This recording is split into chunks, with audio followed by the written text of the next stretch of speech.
welcome back to the homestead. Today I'm going to be giving you all a tour of our garden. This is the second year of us being on this property. I've made a couple of improvements. I just did a video to kind of explain to y'all the drip irrigation.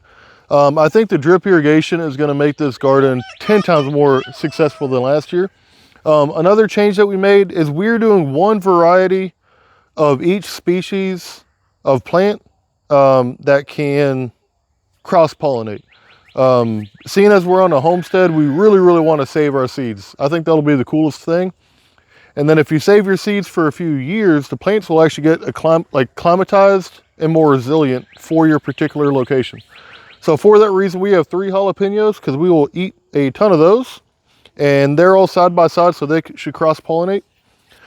We have 3 tomatillo plants. We like those for salsas and stuff. And then 3 Roma tomato plants. That's going to be the majority of the food that we're going to consume out of here. Oh, and our blackberries. Our blackberries, they died off in the winter and then naturally came back. And I showed y'all in the other video, you can see this mushroom compost is alive and active. That's really good. All those rhizomes and stuff is really good for nutrient transport and keeping the soil aerated. All that good stuff. We still are using these fabric pots. I'll link these below. I can now, with complete confidence, recommend these fiber pots. They worked awesome. They worked so well, in fact, that I wanted to install this drip irrigation system just to help retain water.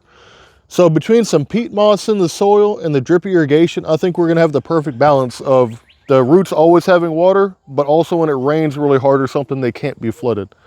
Let me show you all the pots real quick. So all these pots lasted all year in the Texas sun. Lasted all winter through the freezes and stuff. And then I was able to pick these heavy things up, dump them in the wheelbarrow, and empty them out and fill them back up again. So I'll for sure link these down below. I think they're awesome. And with all these that I emptied out, I only had one that tore from the handle. So I don't even know how many we have here, 20 or something like that. For one to barely fail, I think that's really good, especially for how much they cost.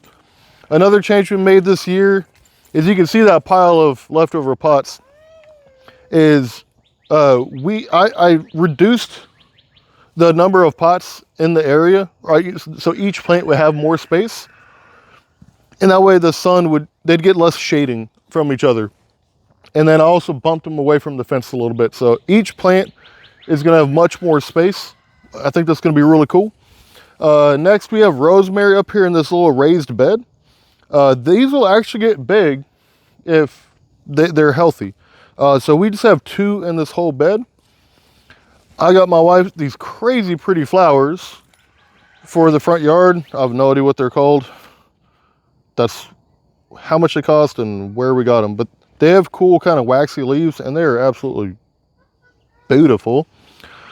And then we got a couple things of spearmint. We actually like to put this in oil at the end of the year, and it smells crazy good. And then a lemon balm. So between the spearmint, the lemon balm, and the rosemary, we'll be able to make like a nice kind of like cologne perfume type thing, if you want to call it. Just really good smelling oil. And here in a couple weeks, I'm also going to get some citronella plants, and they're going to go in this pot and that pot over there. And so if you put all that, mix it all together in the oil, it's, it smells really good. It's insect repellent and all that good stuff, which we like. So that's the tour for this garden. We'll keep on posting. Oh, I'm sorry, one more, cilantro. Because the fence is here, this is the pot that gets the least amount of sun. It'll still get sun, but I would call it like partial shade. So we're going to put the cilantro in here.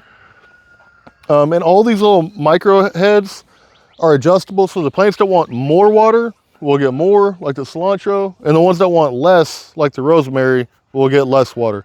So this should be a fairly automated system. That's a pretty general tour. We'll keep y'all updated. We'll do little, videos probably every 2 weeks, and we'll show you how it turns out. Thank you for watching. See you next time. Love you.